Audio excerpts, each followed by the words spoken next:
Hey, this is Brian again, and I'd like to ask you to do a favor. We can't do this work without people like you, so if you can, please like, share, subscribe, and tell your friends about Bring Back the Porch.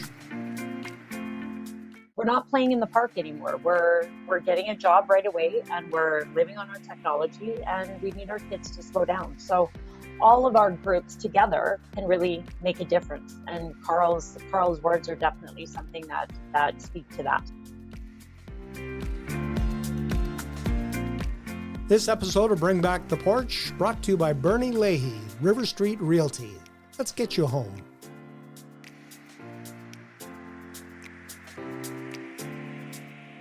On the 9th of February, the Alberta Teachers Association is bringing a very special speaker to Medicine Hat, and today we're going to talk about this special speaker with Heather McCaig, the district representative for the ATA Southeast Region, and Dr. Phil McRae, who is with the ATA in Edmonton in the main office. Welcome. Thank Hello.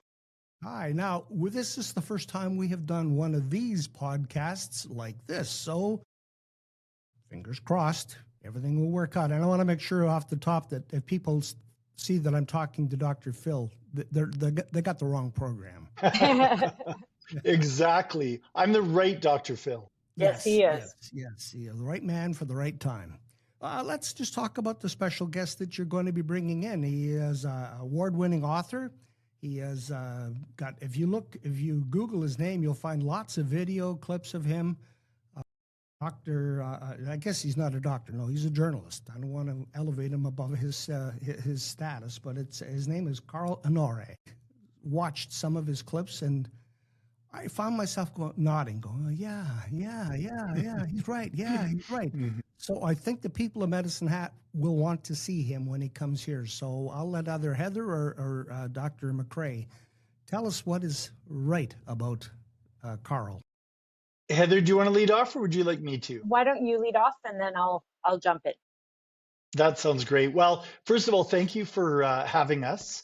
Brian, really appreciate the time to talk about this. So Carl is world renowned. He's an international best-selling author, 2 times TED Talk speaker. Tens of millions of people have watched his work. He's known as the godfather of the slow movement. And these days, almost everyone complains about the hectic pace of our lives. You know, we live in a world where speed rules. Everyone is under pressure to go faster. But, you know, kids don't need more speed. They need more space. And what we thought we would do is really convene a conversation with parents and teachers and anybody. It's an open public lecture, really, to just talk about some practical tips on technology, schooling, overscheduling, and bringing back joy. Really helping parents and teachers and others think about slowing down in a world that is speeding up. Yeah, it's sped up dramatically since I was a little gaffer, that's for sure. How did you manage to get this man to come to Medicine Hat?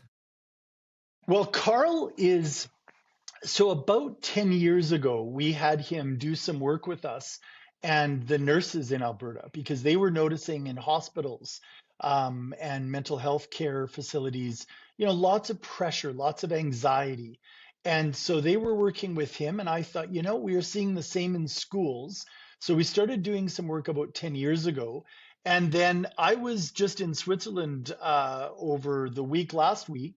And sure enough, at the back of my session, there was Carl, who was also speaking in the same place I was. So it's one of these moments where I think his expertise is very welcome.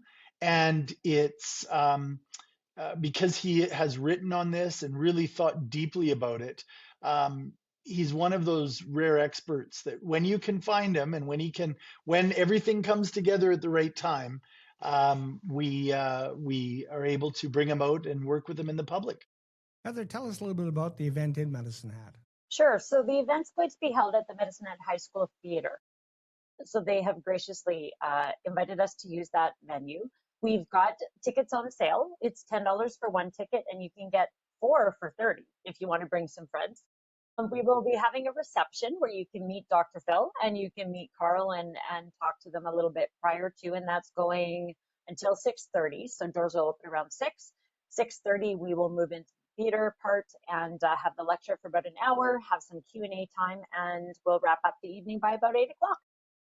And you want parents We there. do. And who else have you issued an invitation Well, to? basically, any adult, right? It would be really good for adults, for even potentially some teenagers of the age level that I teach, because we're finding that in schools our kids are being run ragged and just with their lives in general, schools, work, that kind of thing.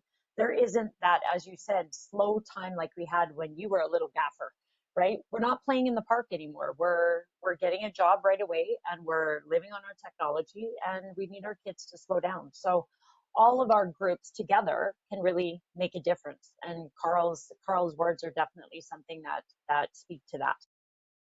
Dr. Phil, have you seen any evidence of the change in behavior after people have listened to Carl?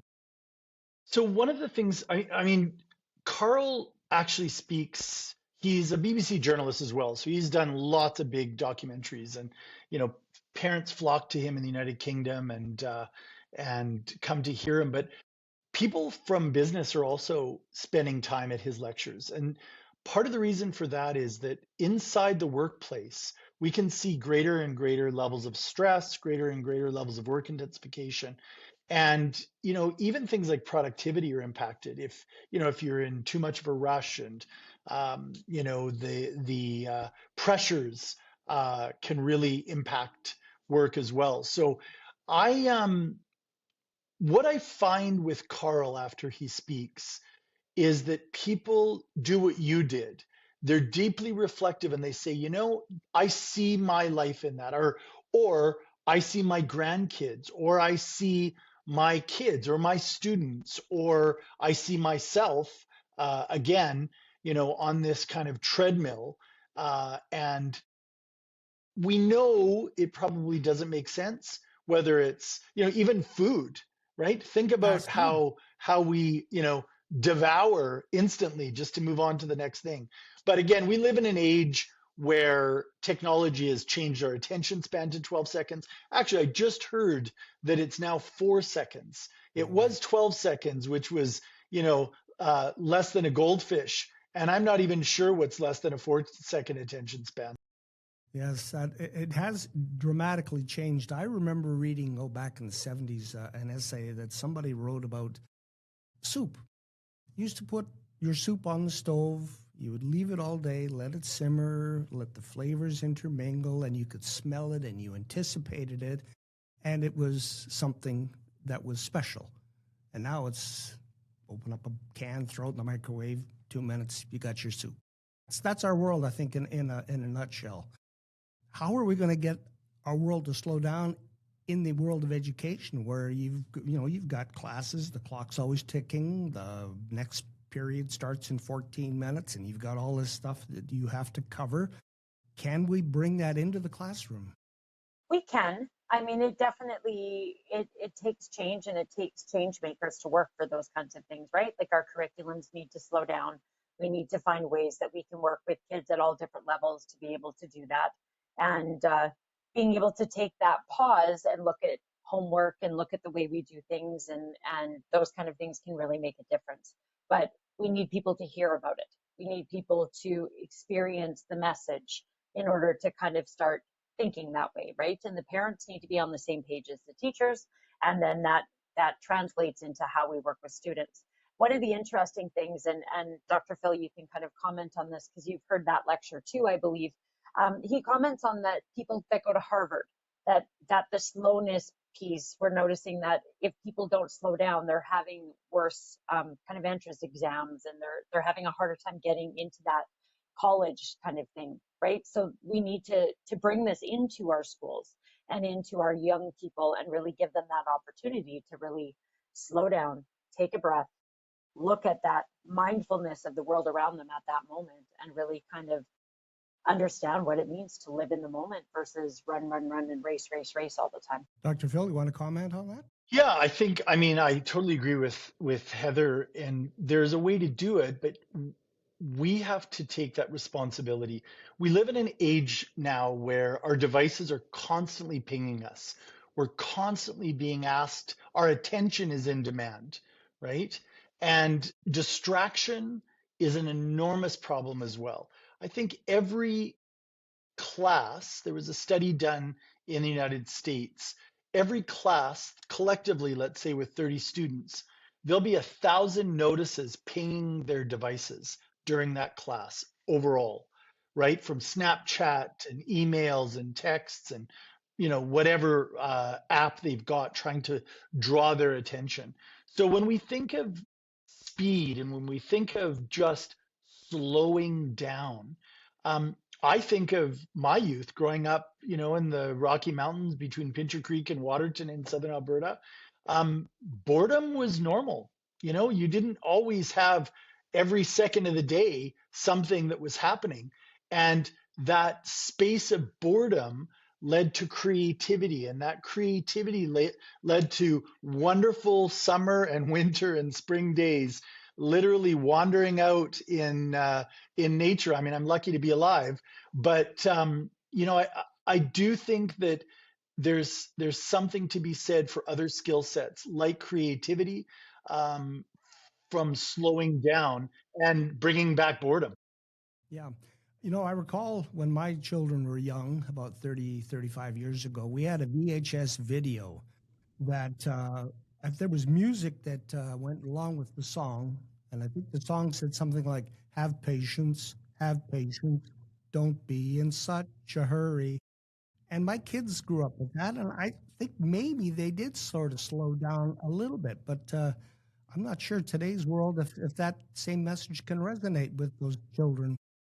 Well, I think it's not even just children or youth. In many ways, it's all of us. We've all become a slave to this treadmill to something, right? Whatever it is. And, you see it, people driving. You see them in, in many ways in a rage. And yet that extra 13 seconds of slowing down would probably prevent all kinds of trouble as we go. So I mean, I notice it in our culture, and because I travel all over the world and do different work supporting teachers in the teaching profession, I actually see this as a phenomenon around the world of people feeling higher and higher levels of anxiety and stress from always being on, from always being going, and from these incredibly pressured schedules. So it's not just a North American thing. No, I think it's actually, I think this is a phenomenon of modern times in many ways. I wonder when that began. I wonder what the tipping point was, how we started to speed up. And I think Carl says that he was in the Roadrunner mode, and we all understand the Roadrunner. Mm-hmm. Yeah, exactly. Yeah. I don't know when that 12. happened, though. I'm thinking around 2012, actually.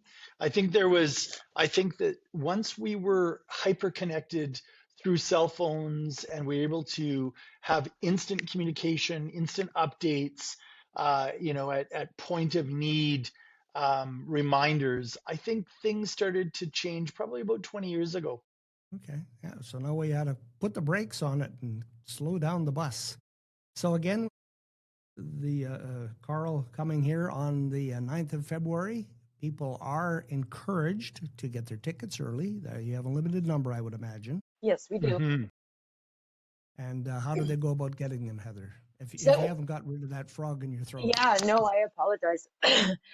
So we have tickets on sale. They are on Eventbrite, I believe is the name of the supplier. And we will have a link posted with this so that people can go and click on the link and a QR code. And if they need more information, they can always give me a call in Medicine Hat, of course, 403-528-0562. I'm more than happy to talk to people about it. And really, we are encouraging people to, make it a watch party, bring out some friends and come as a group. And I guarantee you will find your time well used and you will really enjoy the evening. It will be time well spent. It will be. As we're talking about time here. And Brian, because this is your inaugural Zoom podcast to try it out, we wanted to give away 2 pairs of tickets Okay. to your listeners. Yes. Okay. So we'll have to work out the logistics of that because not everybody watches this at the same time, but maybe we'll have to do a draw or something like that. But I'll let the people with taller foreheads than me work that out. Yeah. That Yes, sounds great. We can also supply a link maybe that people can sign up on, and then we can do a draw from there. Yeah, that makes sense. I think you're going to have a full house on the 9th of February, and Dr. Phil McRae and Heather McCaig, I thank you for your time and bringing this to our attention. Thank you so much. Glad to be here. Thank you so much. Okay.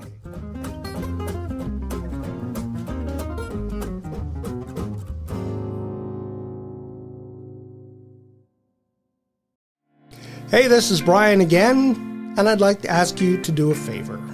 We can't do this work without people like you, so if you can, please like, share, subscribe, and tell your friends about Bring Back the Porch.